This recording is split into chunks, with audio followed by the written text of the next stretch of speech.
The high horse. You cannot be serious! Come on, Alpel. Alpel has He's got notes. He's got notes. Look at him. A couple of little notes here. A couple of little Al, notes. 2 pages of notes. Climb onto your high horse. The floor is yours. Thank you, Hutchie. Thank you very much. I'm going to spend the next couple of minutes talking about the fixture. I'm tired of it. I'm done with it for 2 reasons. Firstly, the split round in the opening week of the AFL. And secondly, the integrity of the draw. I think both are flawed. To launch any sport sets a foundation for the whole year. The opening week, sets a foundation for the whole year. And to have 2 games in the opening round, and none of which are in Melbourne, for mine is a flawed strategy. I think Victoria is a heartland of the AFL, and by the opening round, we're ravenous for AFL, and we can't wait to see it.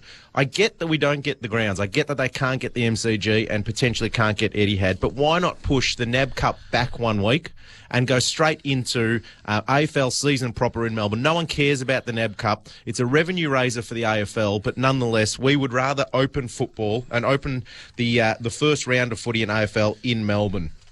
The second thing I want to talk about is the integrity of the draw, and I think the draw itself is a blight on the game.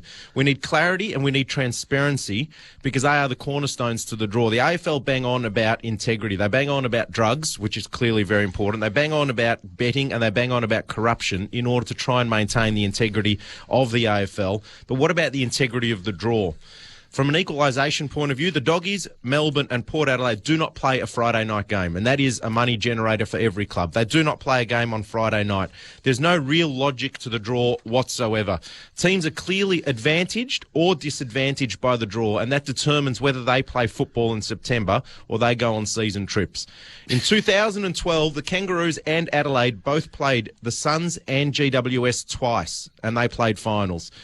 Richmond only played both those teams once, and they missed out on finals. I have no doubt the draw impacted where they ended up in 2012. In 2013, the Hawks play every team from last year's top 8 in the first 7 games, and their 5 return games, their repeat games, are all against top 8 teams from last year. They've got a very difficult draw.